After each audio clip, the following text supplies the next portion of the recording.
নমস্কার বন্ধুরা, লক্ষ্মীর ভালোবাসার রান্নাঘরে আপনাদের সবাইকে স্বাগত। আমি আবার চলে আসলাম আরও একটা নতুন রেসিপির সাথে। আমার আজকের রেসিপি খুব সহজেই এবং বাড়িতে বেঁচে যাওয়া উপকরণ দিয়ে চিকেন বিরিয়ানি। চিকেন বিরিয়ানি তৈরি করতে হয়তো আমাদের অনেকটাই সময় লেগে যায়, তো একদম সহজ পদ্ধতিতে বাড়িতে থাকা এবং বেঁচে যাওয়া উপকরণ দিয়ে কিভাবে অল্প সময়ের মধ্যে নিজের মতো করে চিকেন বিরিয়ানি তৈরি করে নেওয়া যায়, সেটাই আজকে আপনাদের সাথে শেয়ার করব। তাহলে চলুন দেখে নেওয়া যাক আমার আজকের এই সহজ রেসিপিটা।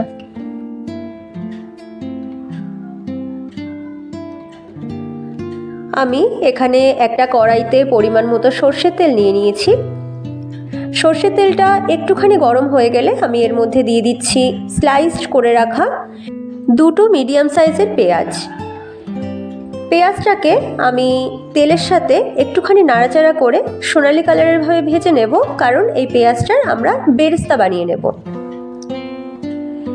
একদম গ্যাসের ফ্লেমটাকে লো করে আমাদের আস্তে আস্তে ভেজে এই পেঁয়াজটাকে কিন্তু একটু সোনালি কালারে করে নিতে হবে।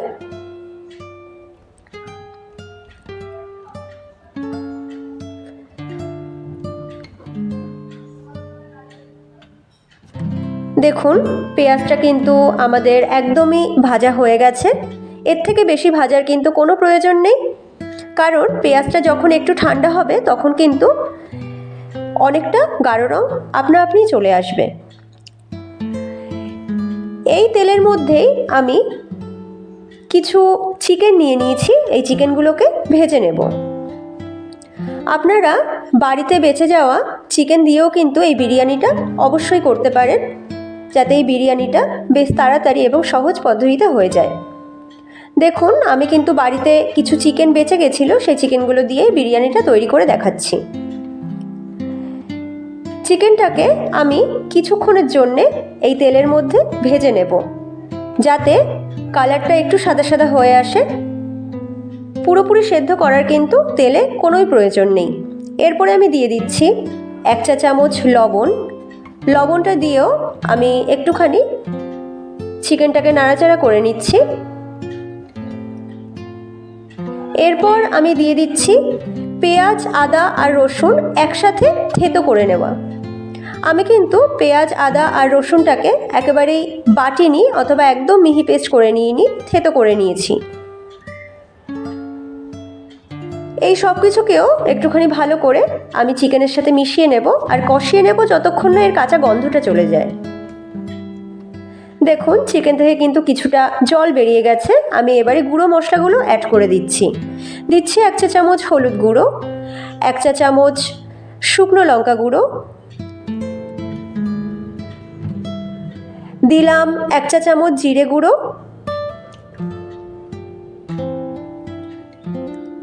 আর দিচ্ছি 1/2 চা চামচ গোলমরিচের গুঁড়ো।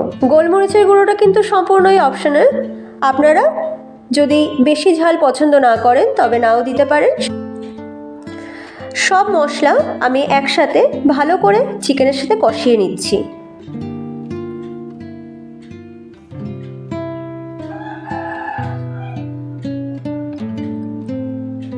একটুখানি সময় ধরে চিকেনটাকে কিন্তু ভালো করে কষিয়ে নিতে হবে। এরপর আমি দিয়ে দিচ্ছি 1 চা চামচ পরিমাণ লবণ। লবণটা অবশ্যই আপনারা নিজেদের স্বাদ অনুযায়ী দেবেন। আমি যেহেতু আগেও 1 চা চামচ দিয়েছি, তাই সেই বুঝেই পরিমাণ মতো আমি লবণটা এখন ব্যবহার করছি।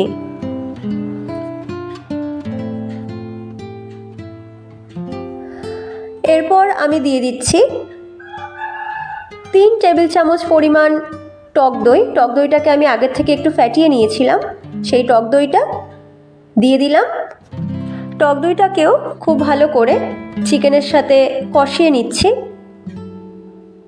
আর টক দইটা দেওয়ার সময় কিন্তু গ্যাসের ফ্লেমটা একটু হাই রাখতে হবে। মিডিয়াম টু হাই ফ্লেমে গ্যাসের ফ্লেমটা যদি রাখা যায় তবে কিন্তু টক দইটা ফেটে যাওয়ার সম্ভাবনা থাকে না। আমি টক দইয়ের বাটিতে যেটুখানি টক দই ছিল সেটুখানি একটুখানি জলে গুলিয়ে ওইটুখানিও কিন্তু এই চিকেনের মধ্যে আমি ইউজ করেছি। চিকেনটা কিন্তু আমাদের একদম কষানো কমপ্লিট। এরপর আমি 200 গ্রাম চাল নিয়েছি, এটা বাসমতি রাইস। এই বাসমতি রাইসটা আমি ভালো করে ভিজিয়ে রেখেছিলাম অন্তত আধ ঘন্টার জন্যে। সেটা আমি এই চিকেনের ওপরে ভালো করে দিয়ে স্প্রেড করে দিচ্ছি।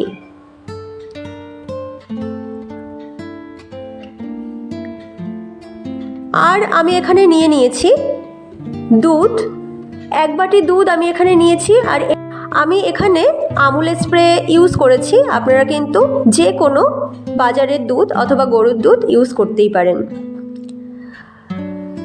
দুধটা দিয়ে আমি সেই পরিমাণই জল এখানে ইউজ করছি, মানে ছোট বাটি 2 বাটি মোট দুধ আর জল মিলিয়ে আমি এই 200 গ্রাম চালের জন্য ইউজ করলাম। এর ওপর থেকে আমি যে বেরেস্তাটা তৈরি করে রেখেছিলাম সেই বেরেস্তাটা কিন্তু ছড়িয়ে দিচ্ছি। আর দিয়ে দিচ্ছি 1.5 টেবিল চামচ কেওড়া জল।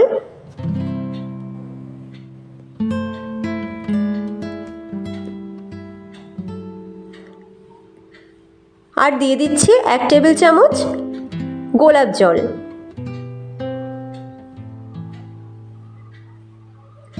আর দিচ্ছি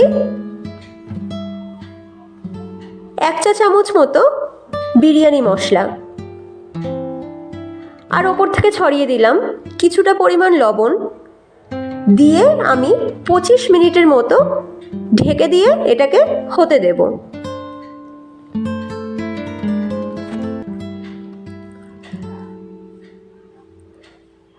দেখুন 25 মিনিট কিন্তু হয়ে গেছে, আমি ঢাকনাটা খুলে নিলাম।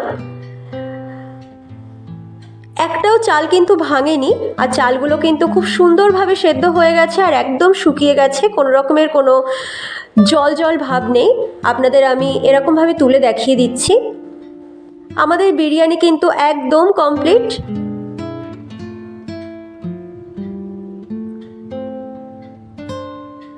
আপনাদের যদি আমার এই সহজ পদ্ধতিতে ঝটপট করে তৈরি করে নেওয়া বিরিয়ানি ভালো লেগে থাকে তাহলে অবশ্যই কমেন্ট করে জানাবেন যে এই রেসিপিটা আপনাদের কেমন লাগলো। আর একটা লাইক করে দেবেন। আর আমার চ্যানেলে নতুন বন্ধু হলে চ্যানেলটাকে সাবস্ক্রাইব করে দেওয়ার অনুরোধ অবশ্যই রইল। তাহলে আমার আজকের রেসিপি এই পর্যন্তই। আপনাদের সাথে আবার দেখা হচ্ছে পরের আরও একটা নতুন রেসিপির সাথে। ততক্ষণ সবাই ভালো থাকবেন ও সুস্থ থাকবেন। ধন্যবাদ।